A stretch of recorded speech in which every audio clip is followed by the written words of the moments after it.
हमें कंसिस्टेंसी एक मेंटेन करनी होती है सिविल सर्विसेज में, और पेशेंस और कॉन्फिडेंस बनाए रखना होता है, और सक्सेस के लिए ये बहुत इंपॉर्टेंट है। Hello and welcome to study IQ. मैं दिव्यांशी श्रीवास्तवा और आज मेरे साथ इस इंटरव्यू सेशन में जुड़े हैं 65 बीपीएससी में रैंक 34 हासिल करने वाले Shubham Shekhar ji. Welcome Shubham to study IQ. Thank you so much ma'am. सभी को बता दूं तो शुभम जी का ये सेकेंड अटेम्प्ट था और इस अटेम्प्ट में उन्हें अपनी इंटरव्यू में सबसे हाईएस्ट मार्क्स मिले हैं। तो हम शुभम जी के एक्सपीरियंस से जानेंगे कि बीपीएससी का जो इंटरव्यू है उसको किस तरीके से टैकल करना है and to get one of the highest marks in interview. तो शुभम, हम इस पे भी बात करेंगे, डिटेल में चर्चा करेंगे, लेकिन सबसे पहले मैं आप चाहती हूँ कि आप सभी को अपने बारे में थोड़ा सा बताएं। Thank you ma'am. मैंने स्कूलिंग करी है केंद्रीय विद्यालय से। उसके बाद मैंने इलेक्ट्रॉनिक्स एंड कम्युनिकेशन इंजीनियरिंग में बीटेक करा है पंजाब यूनिवर्सिटी चंडीगढ़ से, और उसके बाद मैंने सिविल सर्विसेज की प्रिपरेशन स्टार्ट की। और मैम उसके बाद से ये मेरा सेकेंड अटेम्प्ट है और ये रिजल्ट अभी आपके सामने ही है। And ma'am by God grace मेरे को one of the highest marks मिले, that is 90 out of 120 in interview. Shubham ji, आप इलेक्ट्रॉनिक्स एंड कम्युनिकेशन इंजीनियर हैं, फिर कैसे रुझान आया कि आप सिविल सर्विसेज में भी जा सकते हैं? क्योंकि हमेशा जब हम एस्पिरेंट से जानना चाहते हैं क्यों, तो ये क्यों काफी ट्रिकी होता है, लेकिन क्यों ही सोल है इस पूरी प्रिपरेशन का? Yes ma'am. मैम इसके कई सारे रीजंस हैं।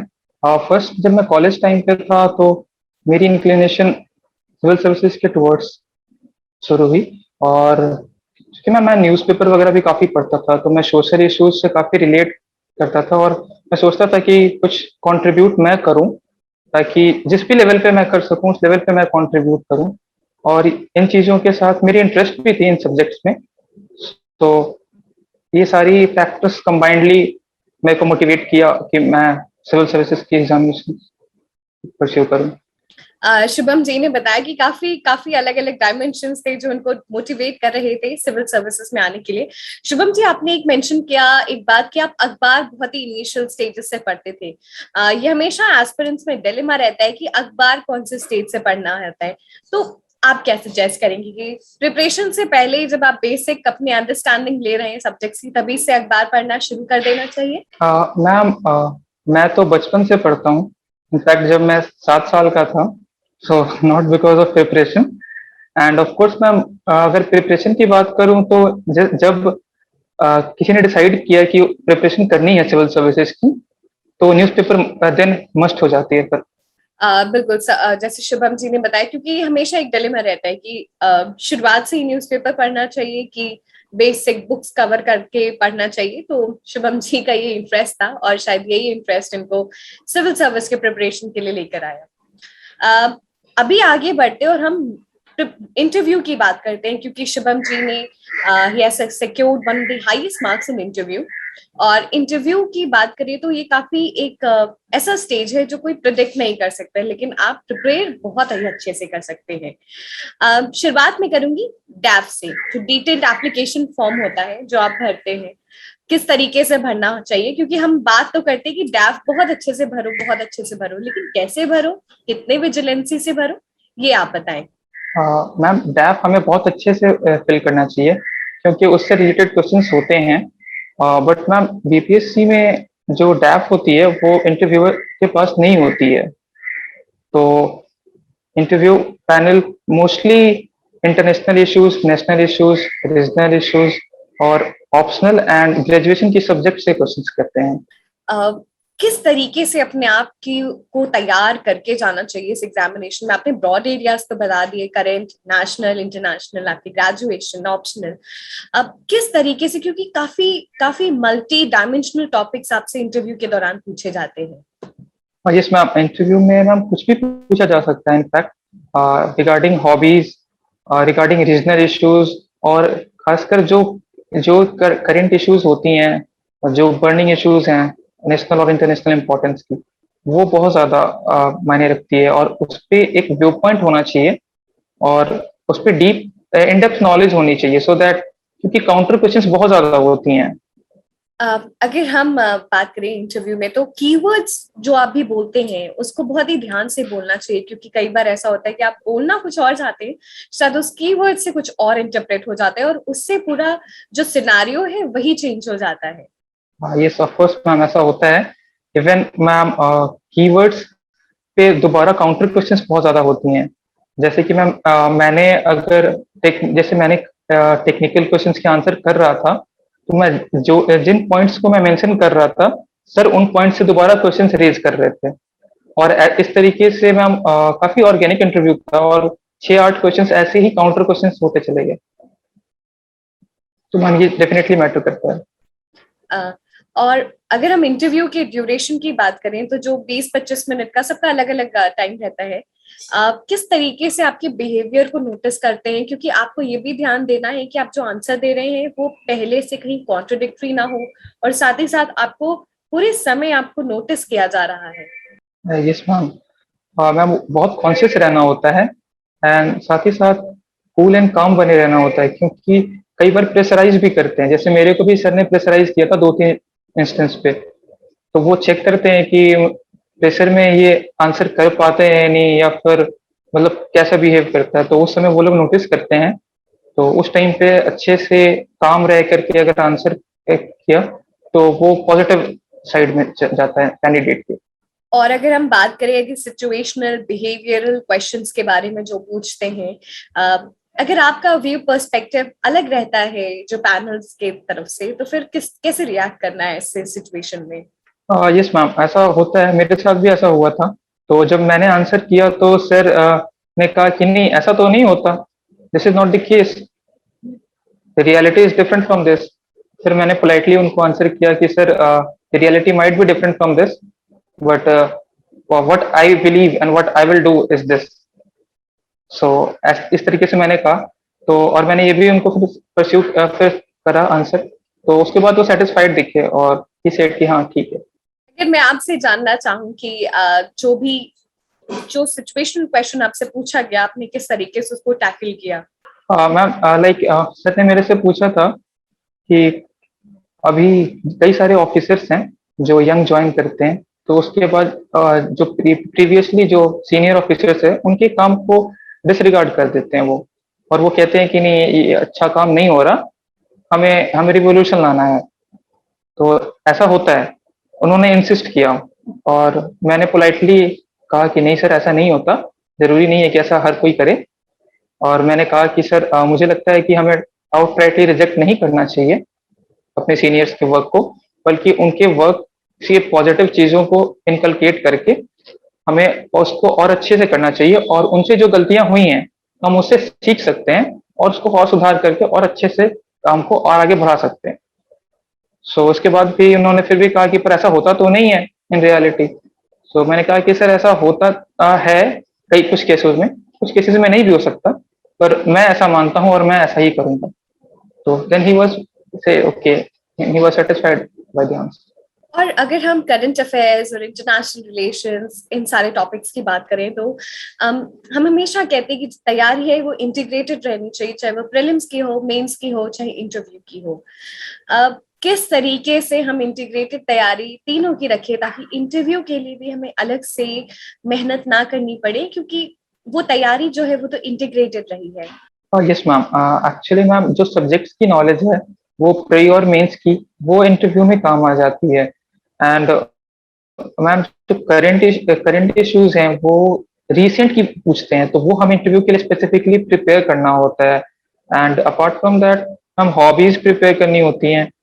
और इसके बाद मैम और जो ऑप्शनल है उससे कई फैक्चुअल और कई कॉन्सेप्चुअल क्वेश्चंस होती हैं, जो मैम प्रीलिम्स और मेंस में शायद ना हो, बट इंटरव्यू में सर पूछ लेते हैं वहाँ। तो इसलिए इंटीग्रेटेड है, बट फिर भी स्पेसिफिक प्रिपरेशन करनी पड़ती है। इंटीग्रेटेड येट स्पेसिफिक, आप इसको थोड़ा सा और इलैबोरेट करें। जब हम इंटीग्रेटेड रख रहे हैं तो क्या माइंड में रहना चाहिए, ये सेग्रीगेशन कैसे कर सकते हैं कि ये प्रीलिम्स है, ये मेंस है, और ये इंटरव्यू के लिए हमें इतना ब्रॉड पर्सपेक्टिव चाहिए? मैम फॉर एग्जांपल मैम एक तालिबान इशू की बात एग्जांपल दूंगा। जैसे मैम अगर तालिबान की अगर इशू की बात करें, तो प्रीलिम्स में सिर्फ ये पूछ सकते हैं जो तालिबान कंट्रोल्ड सिटीज हैं अफगानिस्तान में, तो वो फैक्ट बेस्ड क्वेश्चंस प्रीलिम्स में पूछ सकते हैं। मेंस में बोलसम तालिबान इशू और तालिबान और अफगानिस्तान की कंट्रोवर्सी और उसका इंडिया पर इम्पैक्ट ये पूछ सकते हैं। और अगर इंटरव्यू की बात करें तो मैम उसमें बहुत स्पेसिफिक पूछ सकते हैं कि why Taliban rose to power, और इसके बाद उनकी फंडिंग कहाँ से होती है, और उनकी international angle with China, with Iran, India, Russia, US, और इनके इम्पैक्ट्स तो कश्मीर पे इम्पैक्ट, और मैम उसके बाद उनकी तालिबान की फिलोसफी एंड ऑल। तो ये चीजें काउंटर क्वेश्चंस बहुत ज्यादा हो जाती हैं इंटरव्यू में, तो मैम ये अंतर है। I hope I have explained it. Yes Shubham, I guess आपकी बातें समझ में आ रही होंगी हमारे सभी दर्शकों को। शुभम, मैं चाहती हूँ आप सभी दर्शकों के साथ अगर आप 2-3 क्वेश्चंस और शेयर कर सके कि कैसे आपसे पूछे गए और आपने उसको टैकल किया और जो हमेशा आपको याद रहेगा पूरे life. Yes ma'am, like ma'am sir ने मुझसे पूछा रिगार्डिंग 5G की इम्प्लीमेंटेशन इंडिया में, एंड उसके बाद उन्होंने इसकी फिजिबिलिटी पूछी।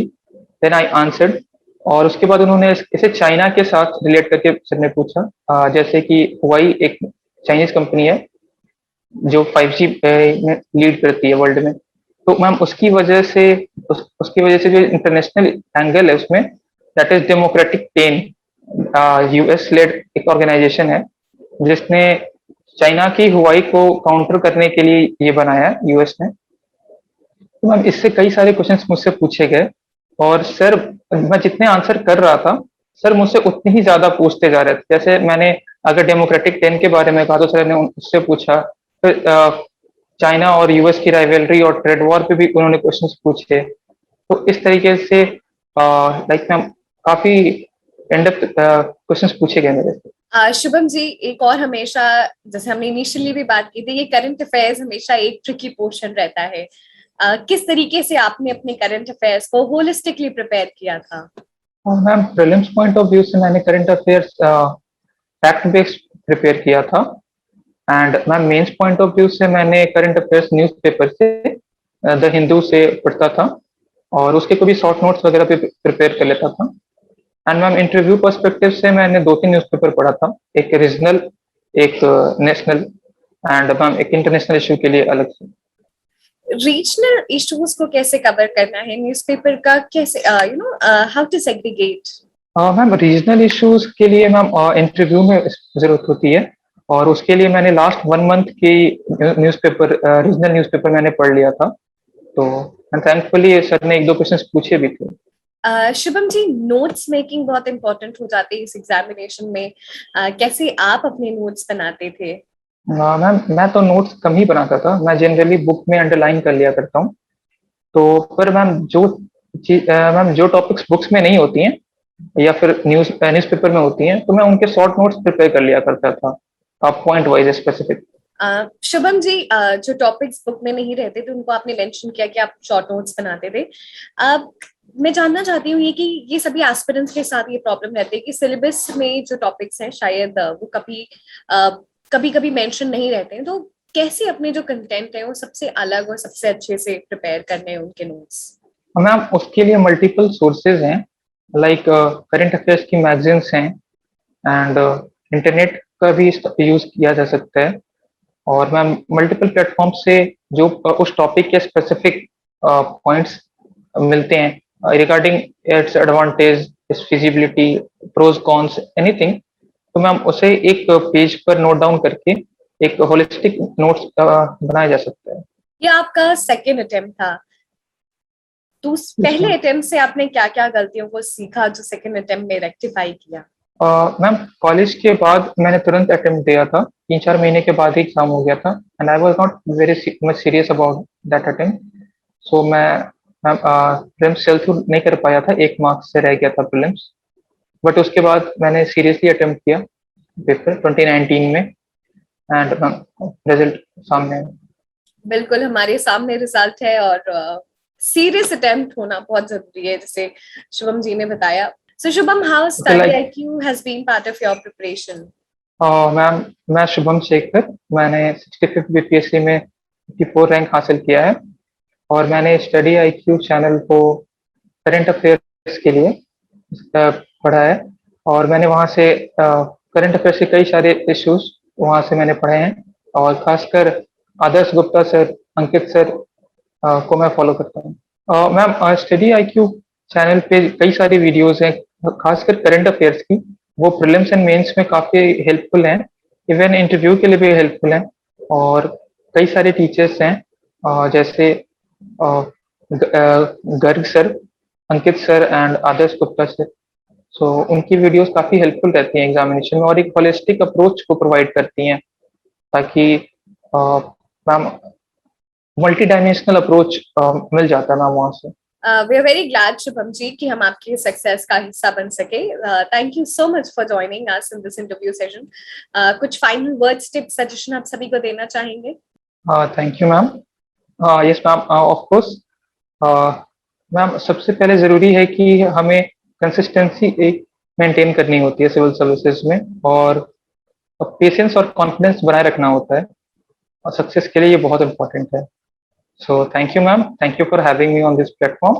पेशेंस और कंसिस्टेंसी बहुत ही जरूरी है क्योंकि कई बार ऐसा होता है कि हम इतना प्लान बी के बारे में सोचते हैं कि जो प्लान ए है शायद उसी को अच्छे से इम्प्लीमेंट नहीं कर पाते। इसलिए पेशेंस रखिए, अगर आपने सोचा है तो ये मंजिल आपको जरूर मिलेगी। Thank you so much Shubham again and we wish you a good health. Thank you.